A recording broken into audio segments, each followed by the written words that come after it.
बोलो श्री प्रभु रामचंद्र जी की जय।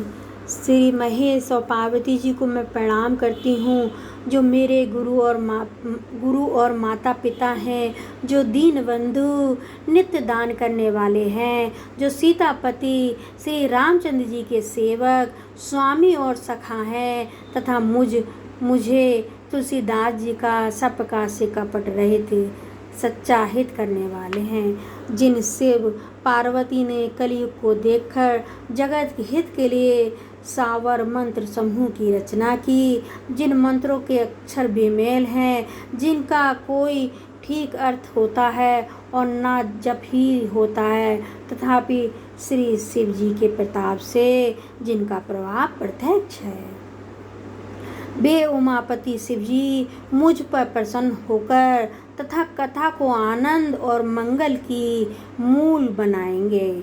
इस प्रकार पार्वती जी शिव जी दोनों का स्मरण करके और उनका प्रसाद पाकर मैं चाव भरे चित्त से श्री रामचरित का वर्णन करती हूँ। कबन सो काज कठिन जग माही, जो नहीं होए तात तुम पाई।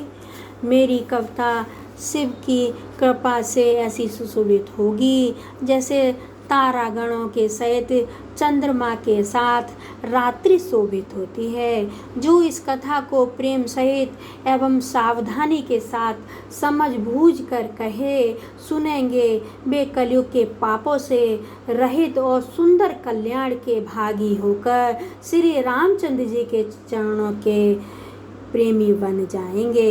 बोलो श्या प्रभु रामचंद्र की जय। बोलो पवन पुत्र हनुमान जी की जय। बोलो शिव गौरा पार्वती जी की जय। कबन सो काज कठिन जग माही, जो नहीं होए तात तुम पाई। विश्वनाथ ममनाथ पुरारी, त्रिभुवन महिमा विदित तुम्हारी। यदि मुझ पर शिव जी की और पार्वती जी की स्वप्न में भी सचमुच प्रसन्नता हो, तो मैंने इस भाषा कविता का जो प्रभाव कहा है वह सब सच हो। मैं अति पवित्र श्री अयोध्या रूपी कलयुग के पापों का नाश करने वाली श्री सरयू नदी की वंदना करती हूँ।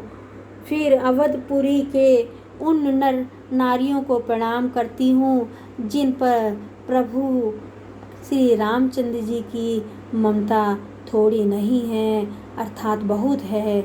उन्होंने सीता जी की निंदा करने वाले धोबी और उसके समर्थक पूर्ण नर नारियों के पाप समूह को नाश कर उनको शोक रहित बनाकर अपने लोक धाम में बसा दिया। मैं कौशल्या रूपी पूर्व दिशा की वंदना करती हूँ, जिसकी कीर्ति समस्त संसार में फैल रही है। जहाँ कौशल्या रूपी पूर्व दिशा से विश्व को सुख देने वाली दुष्ट रूपी कमलों के लिए पाले के समान श्री रामचंद्र जी के रूपी सुंदर चंद्रमा प्रकट हुआ। सब रानियों सहित राजा दशरथ जी को पुण्य और सुंदर कल्याण की मूर्ति मानकर मैं मन वचन और कर्म से प्रणाम करती हूँ। अपने पुत्र का सेवक जानकर वे मुझ पर कृपा करें, जिनको रचकर ब्रह्मा जी ने भी बड़ाई पाई है, तथा जो श्री रामचंद्र जी की माता और पिता होने के कारण महिमा की सीमा है। बोलो सिया प्रभु रामचंद्र जी की जय। बोलो पवन पुत्र हनुमान जी की जय। कवन सो काज कठिन जग माही, जो नहीं होए तात तुम पाई। मैं अवधेश जी के राजा श्री दशरथ जी की वंदना करती हूँ,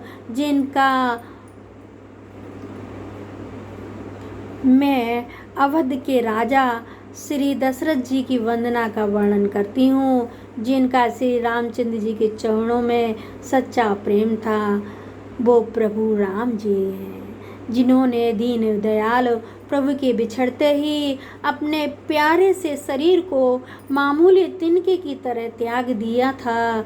मैं परिवार सहित राजा जनक जी को मैं प्रणाम करती हूँ, जिनका श्री रामचंद्र जी के चरणों में गूढ़ प्रेम था, जिसको उन्होंने योग और भोग में छिपा रखा था, परंतु श्री रामचंद्र जी को देखते ही वह प्रकट हो गया।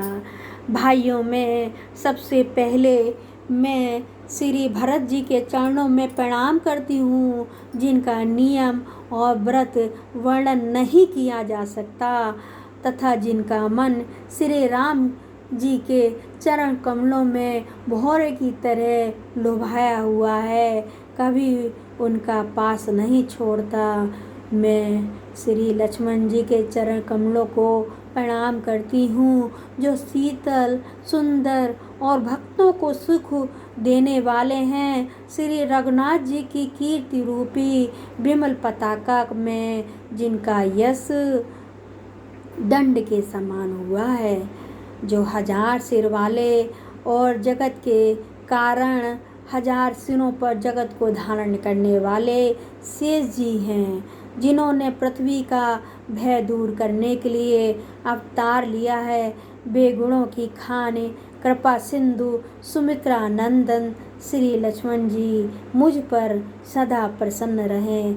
श्री शत्रुघ्न जी के चरण कमलों को मैं प्रणाम करती हूँ, जो बड़े वीर सुशील और श्री भरत जी के पीछे चलने वाले हैं। मैं महावीर हनुमान जी की विनती करती हूँ, जिनके यश का श्री रामचंद्र जी ने स्वयं अपने मुख से वर्णन किया है। कवन सो काज कठिन जग माही, जो नहीं होए ताते तुम पाई। कवन सो काज कठिन जग